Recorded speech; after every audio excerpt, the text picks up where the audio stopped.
Do you like a good scare? Do you have a dark and disturbing imagination?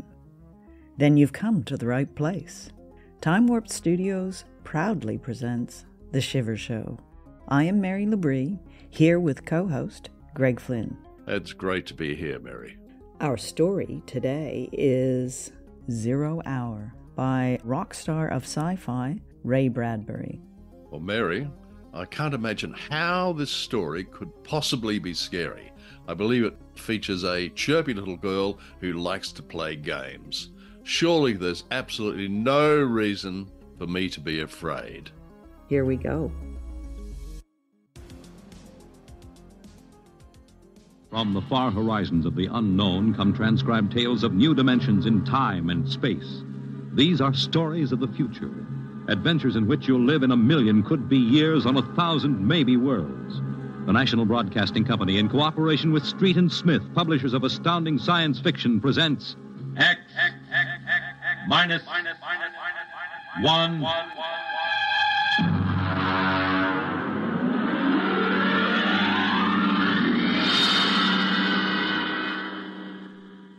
Tonight's story, 0 Hour by Ray Bradbury.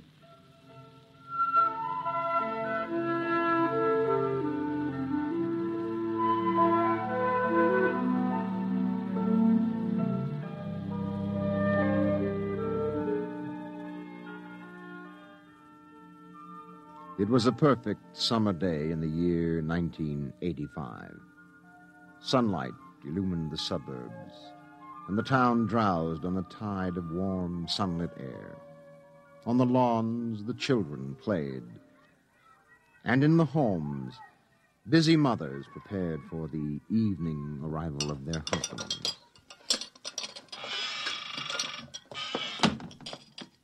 Excuse me, Mom. Good heavens, Mink. What's all the excitement? We're playing a game, Mommy, the most exciting game ever. What are you doing in that cabinet? I need some tools from Daddy's kit. Your father may not I'll want... take good care of them, Mom, I promise. Very well, dear. Don't lose anything. Oh, what's the name of the game, Mink? Invasion. Invasion. What will they think of next?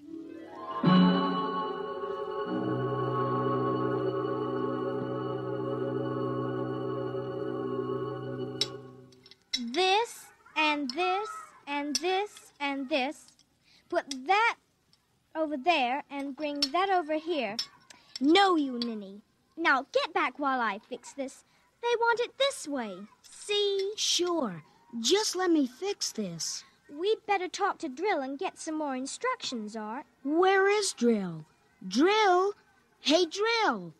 Drill! He's in the rosebush, I think. I'll talk to him myself, and you write it down on the pad. Okay. Drill? Drill? Okay. Drill wants you to write down triangle. What's a triangle? Never mind. Drill will tell us when he wants us to know. It helps the invasion. Well, how do you spell it? Drill, how do you... Shh! Mink, here's your mother, looking out the window. Mink? Who are you talking to? The rosebush, Mom. Only it's not really a rosebush. That's Drill. Well, who's Drill? He's planning the invasion. Oh, what an imagination. You'd better come in, dear, and clean up for supper. In just a second, Mom. Art, did you write down what Drill just said? Yup. 4, 9, 7, and A, and B, and X, and a fork, and a string, and a hexagony. Hexagonal, Droopy. Oh. Come in, Mink. Supper's in 10 minutes. Okay, Mom, just a minute. I have to tell Drill. I wish we didn't have to eat, though. It holds up the invasion.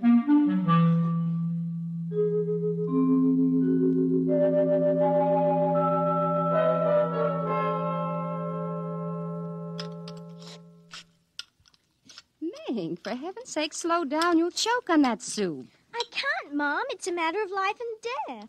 What's a matter of life and death? The invasion. What invasion is that? Oh, just some silly game the children have been playing. Well, whatever it is, Mink, it'll wait until you've finished your supper, I'm sure. But Drill is waiting for me, Daddy. Oh, who's Drill? New boy in the neighborhood? He's new, all right, only you can't see him. Not yet. He hasn't come through yet. What do you mean you can't see him? He lives in a rose bush in our backyard. Oh. Imagination, Henry. Mm-hmm. Well, while you're at it, tell me more about this new game. It's Martians invading Earth, Dad. What? Well, not exactly Martians, Dad. They're from, I don't know, from up. And from the inside of that little head of yours. You're laughing. Drill said you would. You'll kill Drill and everybody. Well, I didn't know you could kill a Martian. Not really a Martian, Mom. Maybe he's from Jupiter. Or Venus, even. Imagine. They couldn't figure out a way to attack the Earth. So the kids are helping the Martians. Oh, pretty slick, those Martians, using the kids for a fifth column, eh, Mary? Drill says after the invasion, we can stay up as late as we want. No more baths either. Oh, is that so? And we can watch all the grown-up televisor shows. Mm-hmm. Well, I don't wonder this invasion has caught on among the kids. Some of the kids are giving us trouble, like Dale Britz and Petey Jarrick. They're growing up, so they won't believe in the invasion. They make fun. Worse than parents, even. I hate them worst. We'll kill them first. I hope you're saving your father and me for last. Drill says you're dangerous. Know why? Why? 'Cause you don't believe the Martians ought to let us kids run the world. But I think they'll let me keep you because I'm helping so much. I'll talk to Drill. Maybe we won't have to kill you. Mary, I think this nonsense has gone far enough. Can I go out now, please? Run along, dear.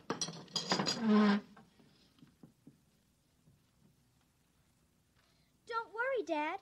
I won't let them hurt you.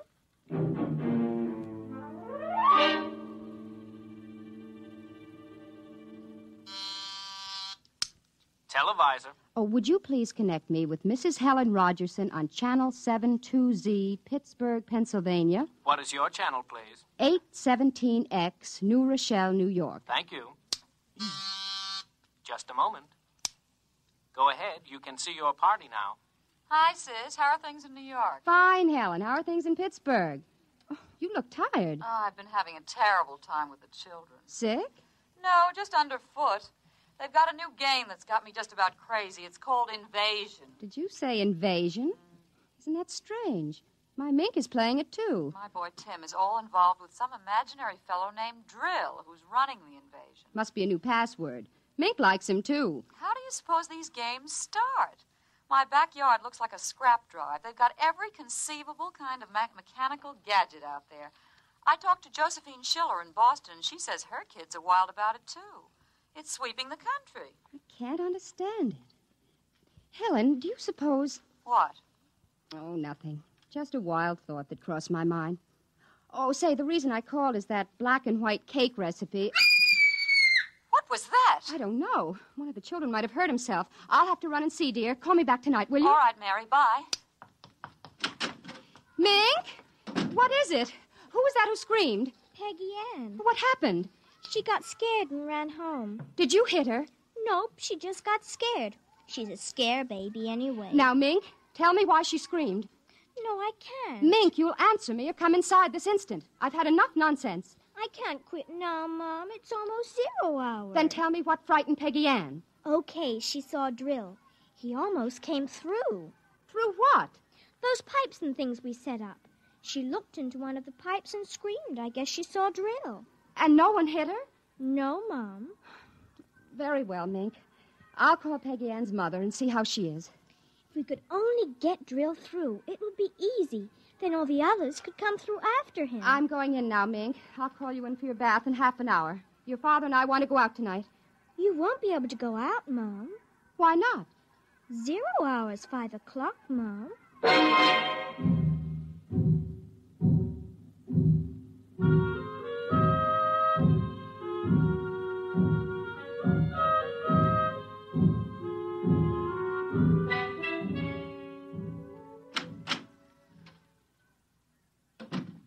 Hello, dear. Oh, you're home early, Henry. Mm-hmm. Thought I'd relax a little before we went to the theater. Where's the little one? Out back. Oh, same game? Mm-hmm. Same game. They've got a stack of pipes and hammers and spoons a mile high out there. Oh, my children. Why do we have them? Well, they are strange creatures, aren't they? Even Mink. She's a part of us, and yet... Yeah, look, dear, I'd like to discuss this with you, but we do have a theater date, and it's almost 5 o'clock now, so... Say, what's happened to the kids? They're so quiet.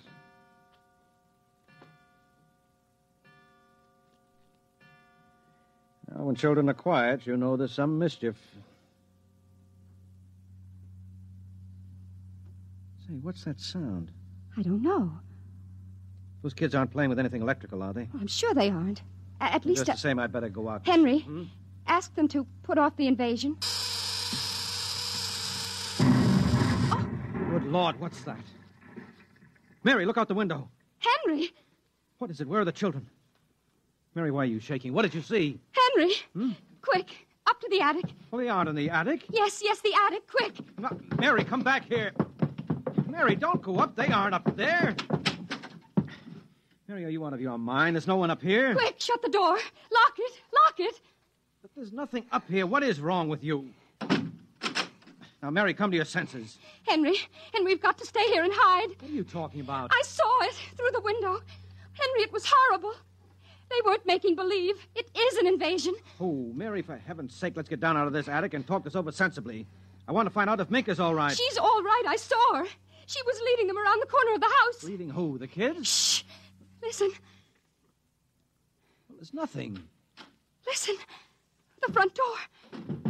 They're coming. Good Lord, those kids sound like 50 men with boots on. No, not men. Oh, please, God, don't let them find us. Don't let them, please, God. I don't understand this. Who's there? Don't shout, they'll hear. Who's down there? I demand that you answer me. Oh, they're coming. The whole house is shaking. Who's there? Hush, please be quiet. They might go away. Henry. Mom? Dad? Are you in the attic? Henry, listen. That's Mink. It's Mink. We've got to save her. Henry, don't you understand? She's leading them. What? She's leading them. She's on their side, Henry. Oh, please, God, forgive them. The children on their side? She told us, but we wouldn't believe her. Shh, listen. They're coming up. Oh, God. Mom? Dad? We know you're in there. I guess you better melt the lock drill.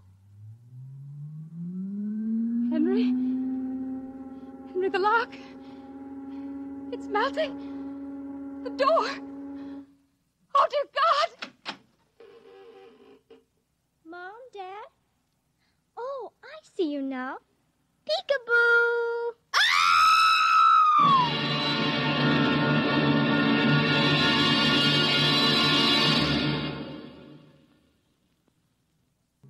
Tonight, by transcription, X-1 has brought you 0 Hour by Ray Bradbury, as adapted for radio by George Lefferts. Featured in the cast were Nina Reeder, David Pfeffer, Peggy Lubin, Les Damon, Raleigh Bester, Bob Hastings, and John Larkin. X-1 was directed by Daniel Sutter and is an NBC Radio Network production.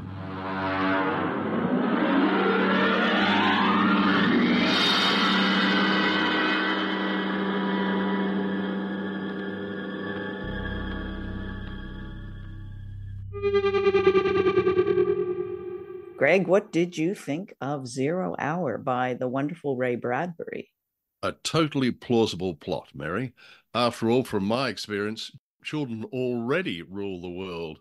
My grandchildren, for instance, certainly know who's the boss in our family. They are. Well, I mean, I think there's been many regimes that have overthrown the establishment by enlisting the children. We won't go into some of those because they're quite dark stories. Yes, indeed. Yes, some of them might have gone for brown shirts. I think that might have been one of the issues. Yes. But this was written by Ray Bradbury in 1956, and I think that it's just an absolutely brilliant little story. It's it's not very long. And the future is 1985, which in our opinion is definitely the past. But I think that it kind of captures how children can be enlisted to do things that we can't imagine them capable of doing, right? Oh, absolutely. And I think that Drill has, if you pardon the expression, got it nailed with that idea where he tells the kids that they'll no longer need to have baths, and they can watch adult television. Mind you, in the mid-50s, I think the word adult television had a more innocent connotation. So we've got I thought, a very good child actor here, child voice actor, whose name was Nina Reeder, playing Mink. I thought she was very creepy. And that strange name Mink, by the way, for that which is creepy enough as well as Drill. Yeah, interesting name for the I guess we can assume it's an alien, maybe it's a robot, unclear. They find him in the rose bushes, so I'm assuming some kind of physical form. Yes. Yeah. Did they say whether it was a robot or an alien? I can't remember. They didn't, but I'm glad you raised that because there's a number of radio adaptations of this Ray Bradbury story, and most of them don't shilly-shally around the origin of Drill and his alien pals like this version we've heard this evening, because they have, in our version, we've got Mink saying, not exactly Martians, they're from up. Maybe he's from Jupiter or Venus even. Now, elsewhere, they just say it's Martians, which fits the Bradbury style, because he wrote the short stories, The Martian Chronicles, as well as those novels like Fahrenheit 451, and that one with a terrific title, Something Wicked This Way Comes. Oh, yes. And could also apply to Drill when he's clumping up those stairs.